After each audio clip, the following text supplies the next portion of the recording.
Bonjour à tous, bienvenue dans ce studio vidéo du groupe Nice Matin pour ce 11e numéro de notre émission Territoire Éco. Territoire Éco, vous le savez, c'est l'émission dédiée à l'économie azuréenne du groupe Nice Matin, réalisée en partenariat avec l'UPE 06, mais aussi et bien sûr nos confrères du journal La Tribune Côte d'Azur.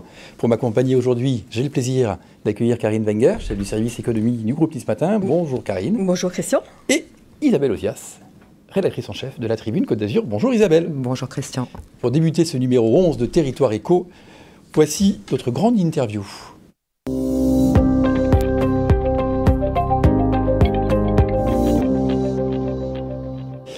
Les mutuelles Viamédis et Alméris, l'hôpital d'Armentières, dans le Nord, le groupe de transport CGA, et puis plus près de chez nous, la Chambre de commerce et d'industrie Nice-Côte d'Azur, mais aussi le laboratoire de santé animale Virbac, ils ne passent pas une journée, ou rarement une journée, sans que l'on parle de cyberattaques, avec des conséquences plus ou moins terribles pour nos entreprises.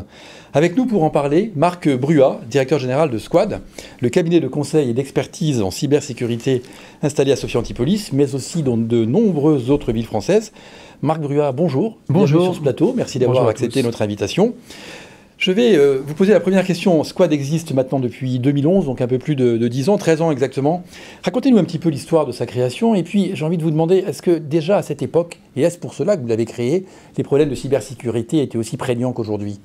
Alors la société date de 2011, effectivement, on est deux fondateurs, Eric Guilherme et moi-même, et on est des sortes de dinosaures de la sécurité, puisqu'on a démarré ensemble en 97, déjà dans la sécurité. À la question, est-ce qu'en 97, il y avait un gros intérêt sur la sécurité, très, très faible, effectivement. En 2011, non, le sujet était déjà bien identifié. En revanche, depuis maintenant 5 ans, il y a une accélération folle des attaques, et heureusement folle aussi, ou peut-être pas aussi folle, de la prise en compte de la problématique. Alors, Karine et Isabelle vont vous parler de tout ça. Mesdames, à vous. Alors, doit-on devenir justement parano avec toutes les cyberattaques qui sont rapportées dans les médias, et sont-elles une fatalité ? Une fatalité, non. Ceci dit, ce qu'on voit aujourd'hui, donc là, j'ai quelques données quand même à vous livrer, mais on est à 400% de croissance en fait sur ces 3 dernières années. C'est des chiffres de l'ANSSI sur les cyberattaques en France. L'ANSSI, c'est l'Agence nationale pour la sécurité des systèmes d'information, qui est finalement le bras armé de l'État et qui dépend directement du service du Premier ministre. Et 400% donc en 3 ans de croissance des attaques. On considère qu'une société est attaquée en moyenne 29 fois par an. Alors heureusement, sur 29, quasiment jamais, ça touche en fait...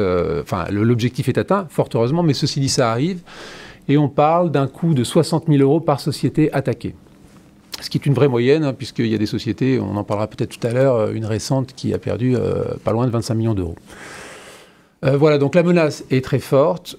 Elle est liée à pas mal de facteurs. La première chose, en fait, c'est aujourd'hui la facilité qu'ont les hackers à trouver des outils, finalement assez simples. On trouve ça dans le dark web. Alors le dark web, vous n'y allez pas, et moi j'y vais pas souvent non plus, mais ceci dit, ça existe. Et on trouve des outils pour faire soi-même ces kits de ransomware. On peut même utiliser des ransomware qui sont produits par des pirates et qui finalement fonctionnent un peu en marque blanche et perçoivent une rémunération si l'outil fonctionne. Il y a des tutos pour comment hacker. Donc en fait, il y a énormément c'est très facile aujourd'hui pour un hacker d'avoir des outils. Et concrètement, qu'est-ce que vous apportez comme solution pour combattre ça ? Alors pour combattre ça, pour donner du conseil utile. Non, nous on conseille donc nos clients. Donc globalement aujourd'hui, on travaille majoritairement pour des grandes sociétés. On travaille pour 50% des sociétés du CAC 40. Et donc on les aide déjà à définir leurs problématiques, leurs besoins, leurs politiques de sécurité. Ensuite mettre en œuvre des solutions qui permettent d'enrayer ce problème-là. Il y a un vrai volet aussi sur la surveillance, parce que c'est bien d'avoir installé des briques de sécurité, mais encore faut-il les suivre dans le temps, voir comment ça évolue. Et malheureusement aussi, et ça nous arrive assez fréquemment, et je pense que ça devrait arriver encore plus dans les mois à venir, on intervient en remédiation une fois l'accident sécurité arrivé. Donc on intervient vraiment sur toute la chaîne de la problématique sécurité. Est-ce que l'explosion de l'intelligence artificielle va démultiplier ces attaques ? Ah oui, elle le démultiplie déjà. Alors, il y a un bon et un mauvais côté. Enfin, de toute façon, c'est souvent ce qu'on dit de l'intelligence artificielle. Donc aujourd'hui, c'est beaucoup plus simple pour les hackers, par exemple, de faire des mails malveillants. Par exemple, avant, il y a quelques temps encore, les Russes avaient beaucoup de mal avec l'anglais. Donc globalement, quand vous receviez des mails un peu douteux, ça se voyait assez bien. Avec l'IA, aujourd'hui, les mails sont parfaits. Donc ça, c'est des possibilités qui sont données par l'IA aux hackers. Donc ça, c'est un problème, effectivement. Mais à la fois sur le versant défensif qui est le nôtre. A contrario, peut-être qu'elle peut vous aider oui, aussi. Oui, bien sûr, puisqu'en fait, on surveille, nos clients surveillent, on surveille avec nos clients des tas d'informations, des tas d'équipements qui remontent énormément de données. Et c'est difficile humainement de vérifier tous ces éléments. L'IA nous permet de traiter beaucoup plus rapidement ces données, de vérifier si c'est des vraies attaques ou ce qu'on appelle des faux positifs. Donc l'IA est aussi un outil très utile en défense. On a l'impression que les hackers ont toujours un temps d'avance qui les forment. Vous disiez tout à l'heure qu'ils pouvaient trouver des renseignements, des tutos sur le dark web. Et que pensez-vous, vous, des hackers éthiques certifiés ? Eh ben, en fait, on en pense beaucoup de bien, d'autant qu'on en a près d'une 50aine chez Squad. Donc oui, bien sûr. En fait, nous, on est souvent sollicités par nos clients pour aller tester leur sécurité, vérifier si c'est perméable ou pas, trouver des failles et évidemment prévenir nos clients de la faille et les aider le cas échéant en fait, à la combler. Il y a aussi quelque chose qui se développe depuis des années, c'est tout ce qui est bug bounty. Je ne sais pas si vous en avez entendu parler. Les grandes sociétés, Apple, Tesla, mais même l'État aujourd'hui, l'État en fait a lancé un bug bounty, un appel finalement aux ethical hackers pour leur dire venez tester nos défenses. Et notamment, vous savez, le portail France Connect, aujourd'hui, il y a un bug bounty qui existe, qui est lancé par l'État pour aller demander de l'aide dans la détection d'éventuelles failles. Vous y répondez à ce genre de bug bounty ou pas ? Nos consultants individuellement peuvent y répondre. Nous, on n'y répond pas vraiment, parce qu'on travaille avec les sociétés, mais nos consultants peuvent y répondre. Et il y a des primes intéressantes. Apple, aujourd'hui, propose $1 million pour qui trouvera des failles dans son système d'exploitation. Sur la map monde de la cyberattaque, où situer la France ? Est-ce que c'est un pays très touché, peu touché ? C'est un pays très touché. On est sur la map monde justement de la cybersécurité. On est 5e pays le plus touché, alors loin derrière les États-Unis, soyons très clairs. On parle en 2022 de 2 milliards de dégâts et de coûts de la cybersécurité en France.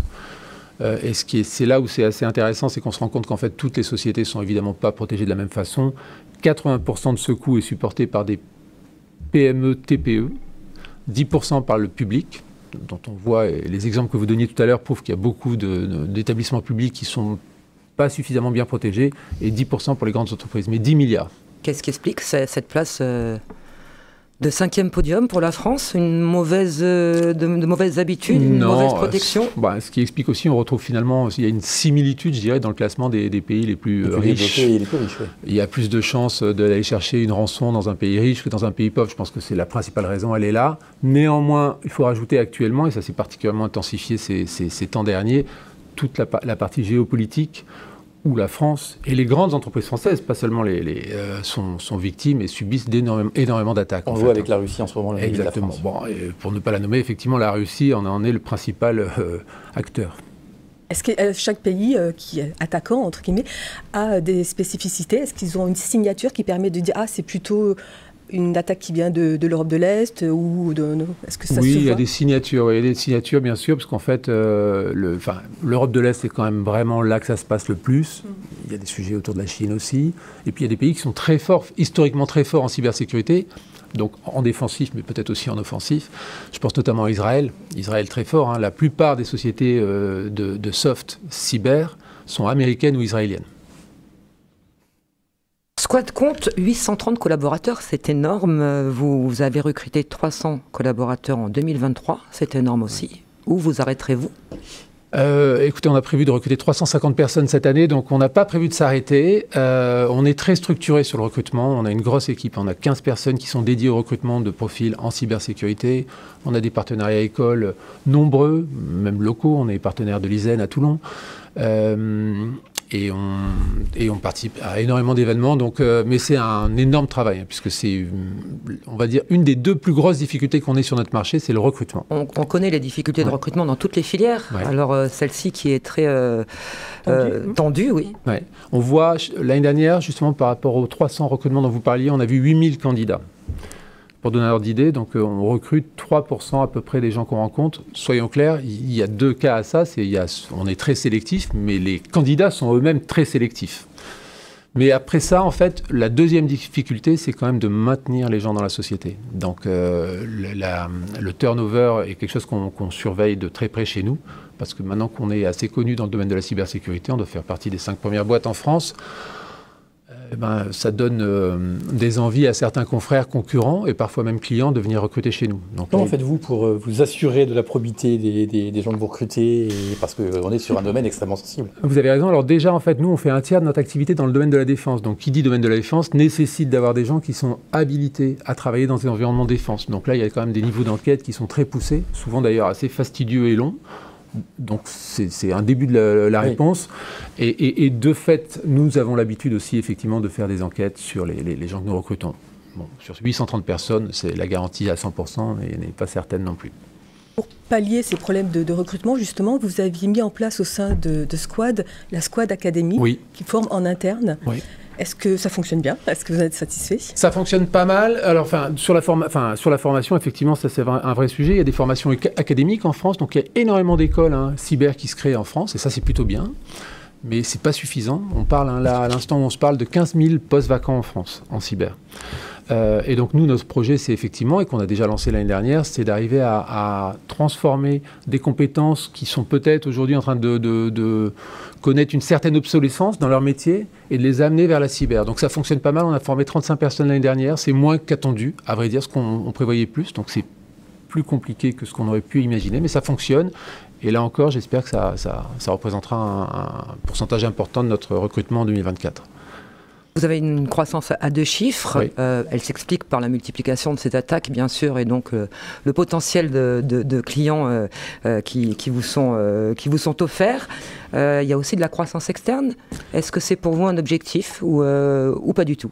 Jusqu'à maintenant, on n'en avait pas fait. Donc les 85 millions qu'on a réalisés l'année dernière étaient faits exclusivement en croissance organique. Là, on a réalisé une première acquisition en début d'année, une société qui s'appelle Newload, une société d'intégration de logiciels de sécurité.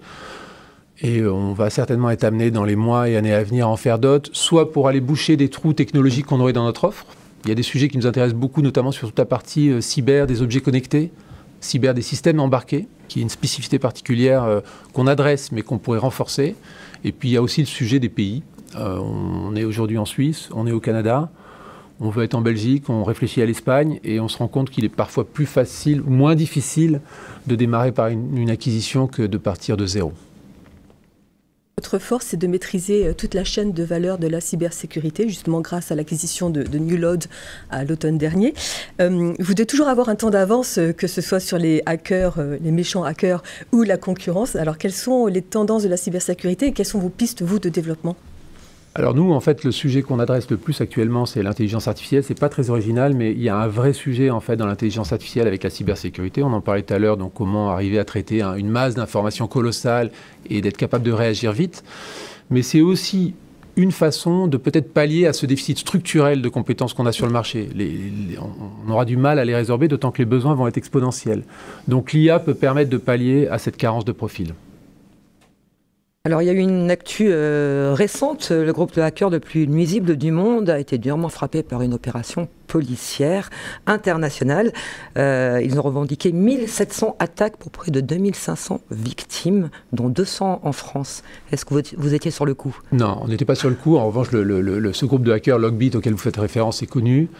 Et non, mais en revanche, ce qu'on voit aussi, c'est qu'il y a beaucoup de sociétés dans le domaine, dont Squad, mais pas seulement. Mais l'État s'arme fortement sur le sujet, dans tous que ce soit dans la gendarmerie, la police, etc. Donc en fait, ils sont très efficaces. Il y a une vraie coopération européenne, et je pense que c'est ce qui a amené au démantèlement de Logbit. Ce genre de réseau, c'est courant? Oui, c'est courant. Ouais, c'est courant. Il y en a eu précédemment encore. Il y en a tout le temps. Il va se recréer. En fait, malheureusement, il y a un petit côté. Voilà. Squad a décroché il y a quelques semaines la très prisée et très rare qualification PASI LPM. Alors LPM, c'est la loi de programmation militaire. Oui. Cette qualification, c'est celle de l'ANSSI, donc l'Agence nationale de la sécurité des systèmes d'information. Et donc, grâce à cette qualification, vous allez pouvoir renforcer toutes vos actions dans le domaine de la cyberdéfense des intérêts vitaux de la France. Oui. Qu'est-ce que c'est exactement? En fait, il y a une liste qui existe, ce qu'on appelle les OIV, organismes d'intérêt vital, en fait, qui sont, pour expliquer simplement, toutes les sociétés, toutes les fonctions qui, en France, doivent marcher même en cas de guerre. Donc, c'est les hôpitaux, c'est les routes, c'est les télécommunications, c'est la police, etc. Donc en fait, toutes ces entreprises ou toutes ces entités sont taguées OIV et seules quelques sociétés sont habilitées à intervenir auprès d'eux, ou d'elles plutôt, pardon. Et Squad en fait partie. Et ensuite, il y a un sous-ensemble qui est celui lié plus spécifiquement au marché de la défense, qui est la loi de programmation militaire, où là encore, on vient d'obtenir effectivement la qualification PACI LPM. Et vu l'état du monde aujourd'hui, c'est plus qu'utile d'avoir cette certification. Ah oui, la demande est très forte. Enfin, il faut voir aussi, enfin, c'est assez intéressant, mais les entreprises dans le domaine de la défense et là encore, depuis le début du conflit en Ukraine, sont soumises à énormément d'attaques aussi. Donc, il y a de vrais enjeux. On parle de sites sensibles, de filières sensibles, mais il y a aussi des événements sensibles. La France s'apprête à accueillir les Jeux Olympiques. Est-ce que vous vous attendez à des attaques particulières ou à une recrudescence de ces attaques pour 2024 ? Énorme en fait. Enfin, et je m'attends, et l'ANSSI s'attend, et le ComCyber de la gendarmerie s'attendent. En 2020, pour les JO de Tokyo, on avait recensé 450 millions d'attaques et l'ANSSI et le ComCyber prévoient 10 fois plus cette année, 4,5 milliards. Donc tout le monde est sur le pied de guerre. Les équipes des grandes entreprises, puisque ça va toucher tout le monde. Les congés déjà sont annulés pour la période des JO dans beaucoup d'équipes cyber de ces sociétés-là, mais aussi au niveau de l'État, il y a des renforts qui sont attendus. Et du reste, vous parliez tout à l'heure de l'ANSSI. L'ANSSI a aussi créé un label qui s'appelle PRIS, qui sont en fait les sociétés les plus à même de répondre en cas vraiment d'attaque majeure. Et donc, non, il y a une inquiétude, mais qui se prépare, qui est bien préparée en amont, mais non, oui, ça risque de chauffer un peu. Quand on pense cyberattaque, on voit l'attaque sur des sociétés, mais c'est aussi peut-être plus pernicieux parce que ça peut être aussi des tentatives de déstabilisation politique. On se rappelle peut-être des punaises de lit qui, l'automne dernier, qui a bien occupé l'actualité. Ouais. Et en fait, derrière, il y avait peut-être une légère tentative de déstabilisation. C'est plus que peut-être. En fait, aujourd'hui, là encore, c'est avéré que la Russie est quand même aujourd'hui met un peu le feu sur ces sujets-là. Vous avez parlé des punaises de nid. Les gilets jaunes, ça a été aussi un cas intéressant. Les agriculteurs, donc ils exagèrent les événements qui sont pour autant graves. Peut-être moins les punaises de lit, mais donc oui, il y a ça énormément actuellement aussi. Et donc ça va s'intensifier. Le sujet, rappelez-vous le sujet là, du problème qu'il y a eu pour la Ligue des Champions, la finale de la Ligue des Champions. C'est pareil, il y a eu un buzz négatif qui a été amplifié. Merci. Et vous parliez aussi tout à l'heure des coûts, des répercussions financières sur les entreprises. Vous disiez une entreprise qui a dû payer 25 millions de dollars. Ça, c'est un sujet intéressant parce que c'est directement lié à l'IA en fait. Je vous raconte l'histoire en 20 secondes, mais bon, globalement, c'est une arnaque au président assez classique. Un directeur général appelle son directeur financier, lui demande de faire 5 virements de 5 millions d'euros. Le directeur financier, bien formé, bien sensibilisé, se dit « oui, je ne sens pas trop le truc », donc il attend. Le directeur général le convoque à un point en visioconférence, et là, il est avec le directeur général en visioconférence avec l'ensemble de son codir qui lui redonne la même consigne. Là, le directeur financier dit voilà, je l'ai vu, il est là, c'est lui, il n'y a pas de doute, je le fais. En fait, tout ça a été bâti en fait, sur les technologies deepfake. En fait, c'est l'intelligence artificielle adaptée à l'image. 25 millions de dollars partis en fumée. C'est à Hong Kong que ça s'est passé, c'était il y a 1 mois et demi. Ça, c'est vraiment quelque chose qui fait très peur à tout le monde parce qu'il faut trouver maintenant les parades pour contrer ce genre d'incident. Et en parlant de parades, dernière question. Quels conseils vraiment pratico-pratiques donneriez-vous quand on se rend compte qu'il y a une cyberattaque qui est en cours? Alors, pratico-pratique, déjà, avant la cyberattaque, ce que moi je conseille à toutes les sociétés, notamment TPE, PME, prendre des assurances cyber. Ça existe. Et je pense que ce n'est pas du luxe par les temps qui courent. Donc, ça c'est avant l'attaque. Bon, mais une fois que l'assurance cyber est prise et qu'on subit une attaque, l'ANSSI a des antennes régionales un peu partout. Il y a le campus cyber, notamment qui est à Paris, mais dont vous devez savoir qu'ils ouvrent aussi ou prévoient d'ouvrir une antenne du côté de Marseille. Il y a des sociétés. Malgré tout, les sociétés ont des partenaires informatiques, pas tous experts en cybersécurité, donc il faut surtout très vite réagir. Et le deuxième conseil, c'est de ne pas payer les rançons, puisque la plupart du temps, ce qu'on se rend compte, c'est qu'une fois payé la rançon, c'est assez classique, ça marche dans d'autres secteurs que le cyber. Il est probable que l'attaquant laisse une trace dans le système d'information qui lui permettra de revenir à la charge dans quelques mois. Qu'est-ce qu'il faut faire? Il faut éteindre l'ordinateur, quitter Internet. Qu'est-ce qu'il faut faire concrètement? Concrètement, il faut éteindre les ordinateurs, oui, mais à la fois c'est déjà trop tard. Non, il faut tout de suite prévenir en fait les bonnes autorités, quoi. D'accord. Merci infiniment. Tout ça est absolument à la fois inquiétant et fascinant. Et j'en tire la conclusion que vous avez encore beaucoup de travail et de pain sur la planche. Je crois, oui. Merci beaucoup, Marc Bruat. Vous restez avec nous pour notre... Merci, mesdames. Merci. Pour notre rubrique suivante, le journal de l'écho.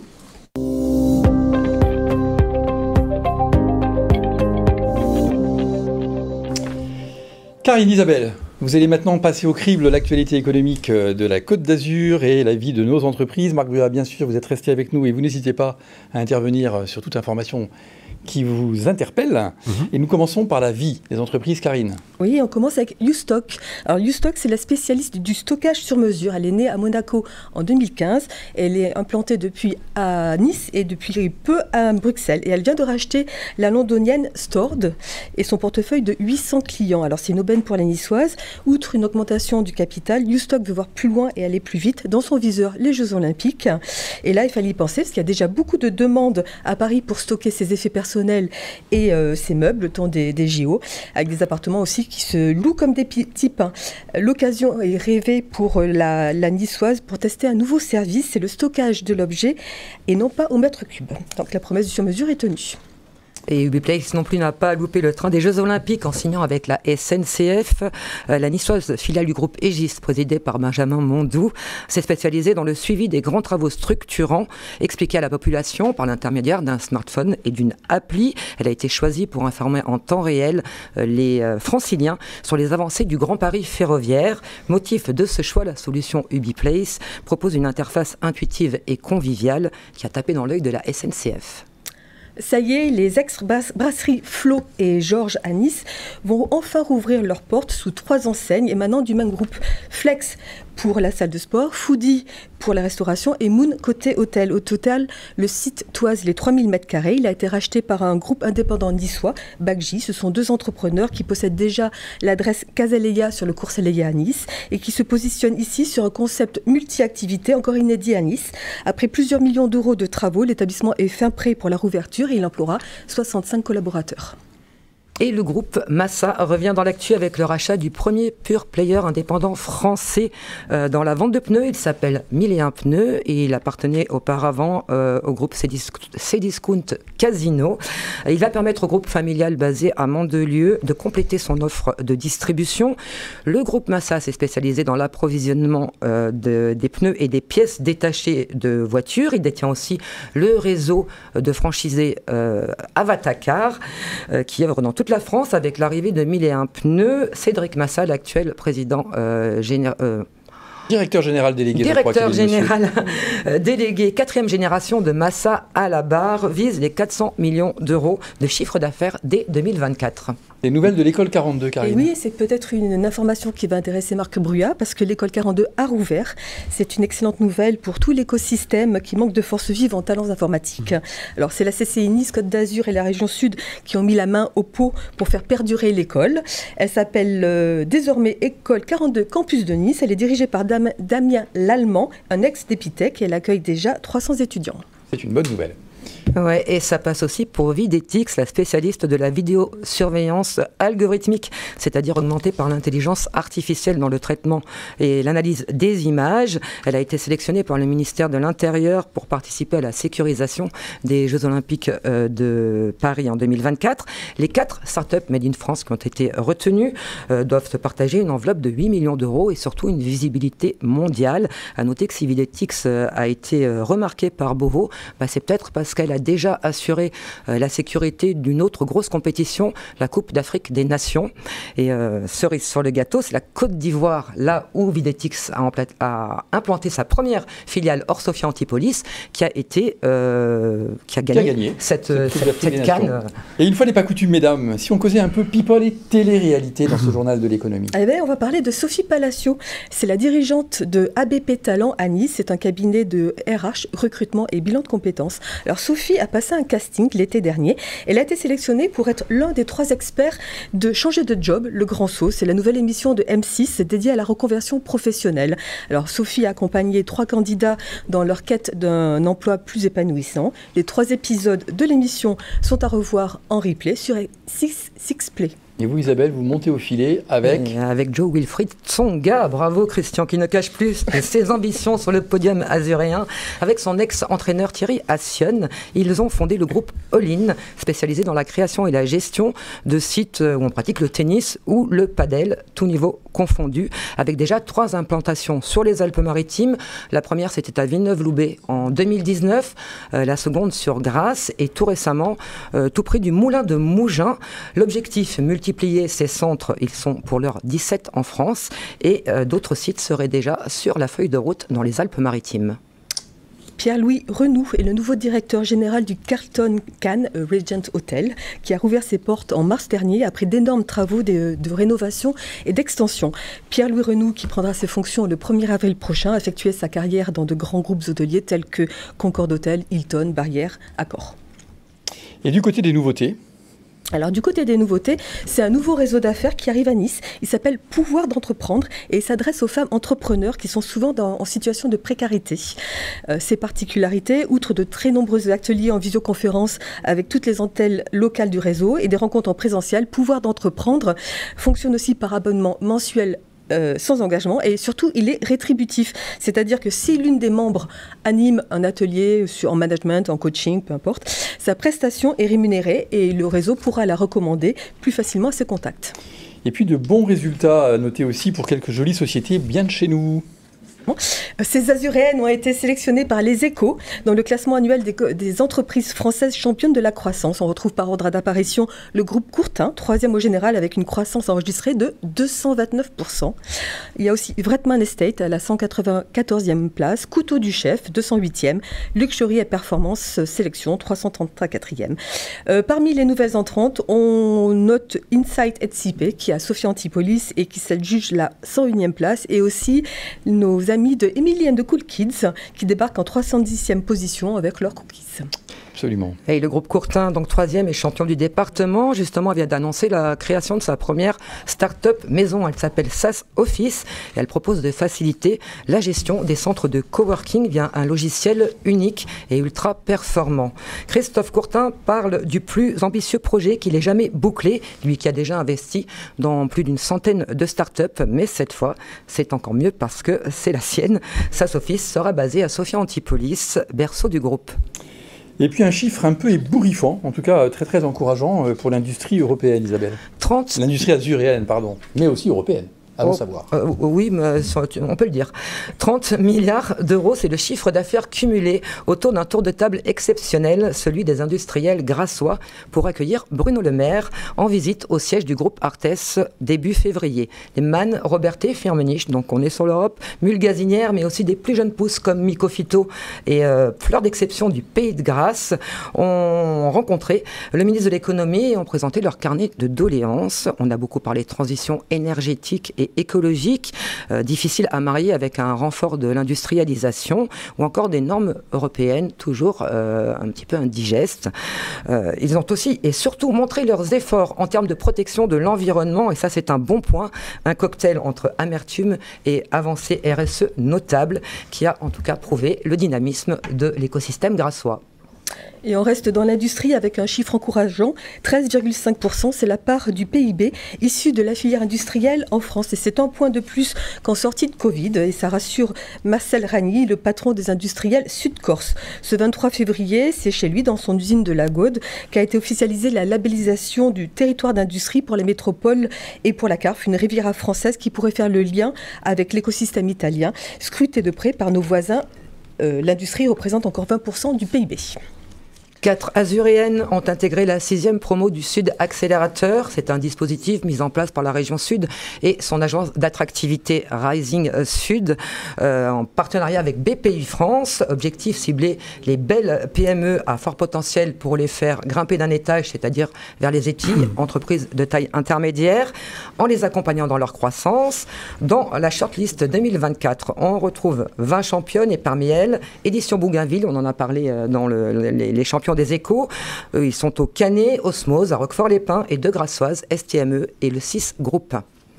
Et les collectivités mouillent le maillot pour soutenir les entreprises. Côté Sophia Antipolis, ont mis sur une plateforme digitale casa-entreprise au pluriel.fr pour diffuser de l'info, des forums, des avis d'experts en direct live sur le net. Et la métropole Nice Côte d'Azur, elle, a publié un guide pratique destiné à accompagner les entreprises dans leur transition énergétique, en particulier les plus petites, moins au fait des dispositifs existants. Marc Bruyat, vous qui êtes à Sophia Antipolis, êtes-vous sur casa-entreprise.fr ? Je ne pense pas. Je le vérifierai, mais je ne pense pas. Il faut les appeler et les engueuler si vous n'y êtes pas. Exactement. Ouais.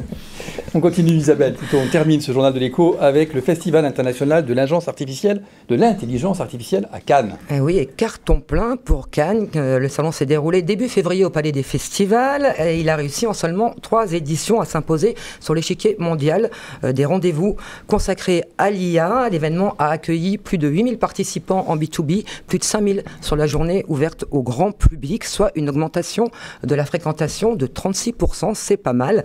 Alors le plus content, c'est David Lisnard, le maire de Cannes. Il parle de l'IA comme d'un marché universel et ontologique. Et il a déjà chiffré tout ça. 200 milliards de dollars de chiffre d'affaires en 2023, plus de 1000 milliards à l'orée 2030. Alors un positionnement cannois s'imposait sur la partie événementielle. Eh bien voilà, c'est fait. Là aussi, des chiffres absolument impressionnants. En revanche, la situation se tend pour certaines entreprises. Karine 178, c'est le nombre de défaillances d'entreprises en région sud en 2023. Sur ces 178 réalisant plus de 2 millions d'euros de résultats, 96 ont été placés en liquidation judiciaire. En France, on en dénombre 1947. Ça ne risque pas d'arriver à Squad. Marc Bruat, merci infiniment d'être resté avec nous. Merci pour votre présence, mesdames. Merci pour ce journal de l'écho. Et nous passons maintenant à notre rubrique En coulisses.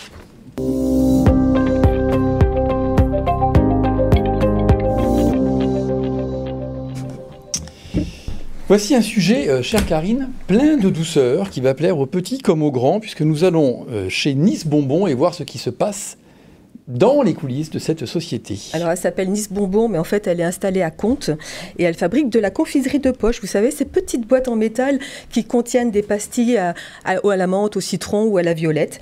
Une recette inchangée depuis 1947, mais Nice Bonbon, c'est aussi plein d'autres bons becs. Eh bien nous allons regarder tout de suite le reportage de Franck Fernandez et Agnès Farrugia.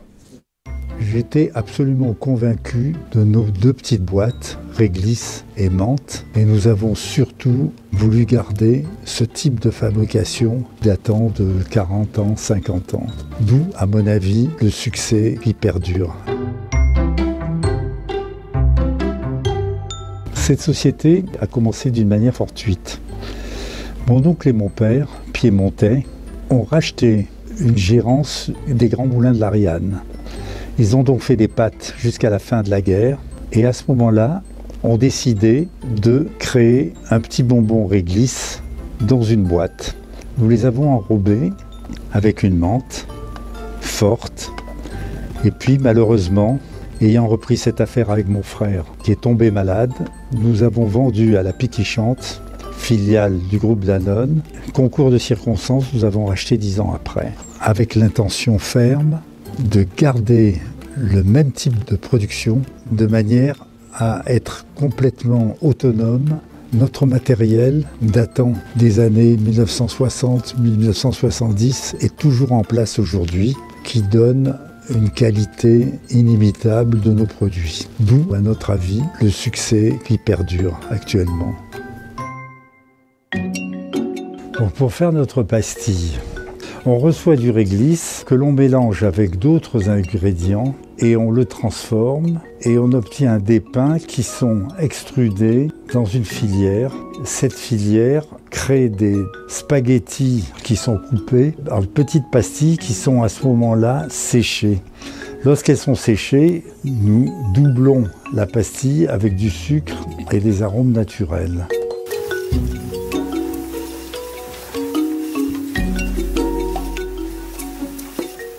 Donc nous avons une chaîne d'emballage multifonction et on remplit les pastilles et on ferme la boîte. Une fois que la boîte est fermée, nous mettons l'étiquette avant et arrière sur le boîtier et la boîte est terminée après ces diverses opérations et diverses opérations de contrôle.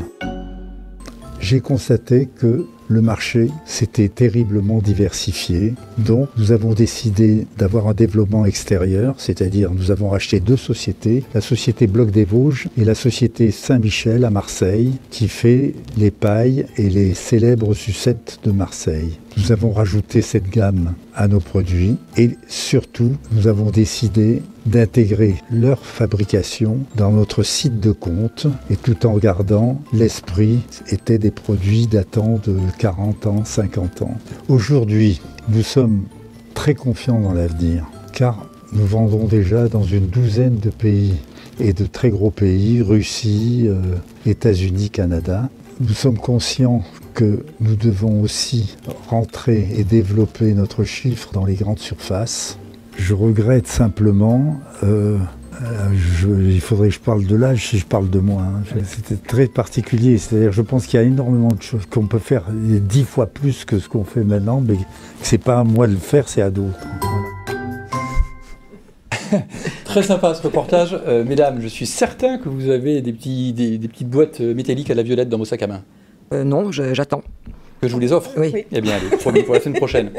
Merci à Franck Fernandez. Et puis, on retrouvera le reportage d'Agnès Farrugia dans les pages de notre supplément éco lundi prochain, n'est-ce pas, Karine? Tout à fait. Place maintenant à notre dernière rubrique, le pitch.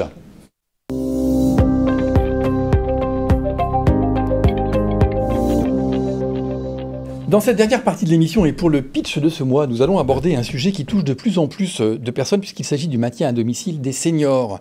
Marie-Emmanuelle Doyen, bonjour. Bonjour. Vous êtes la chef de projet de Nodeus Solutions à Cagnes-sur-Mer et vous allez avoir 90 secondes pour nous expliquer comment votre solution permet aux personnes isolées de rester dans leur environnement familier en toute confiance et en toute sécurité. Le chronomètre s'affiche derrière Karine. Je vous donne le top départ, c'est à vous. Bonjour, je m'appelle Marie-Emmanuelle Doyen, chef de projet chez Nodeus Solutions.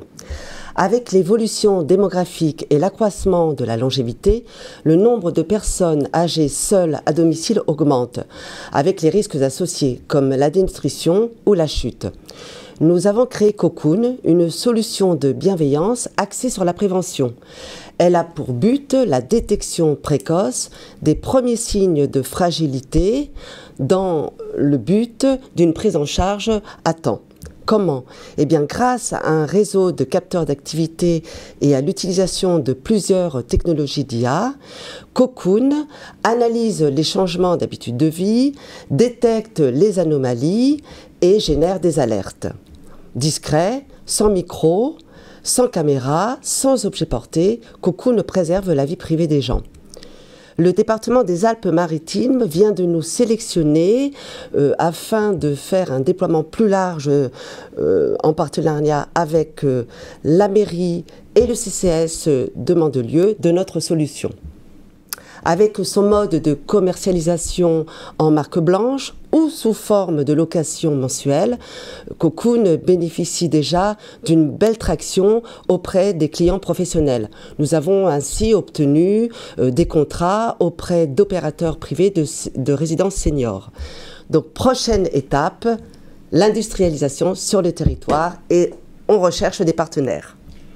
Eh bien, l'appel est lancé. Merci beaucoup, Marie-Emmanuelle, pour cet outil extrêmement utile. Cocoon vraiment a de l'avenir parce que sur ce marché du maintien à domicile des seniors, il y a beaucoup à faire et beaucoup à dire. Merci infiniment. C'est avec vous que s'achève cette émission que vous allez pouvoir voir et revoir sur nos sites internet, nos pages Facebook, la chaîne YouTube du groupe Nice Matin, mais aussi bien sûr sur le site, chère Isabelle, de la Tribune Côte d'Azur, tribuca.net. Merci.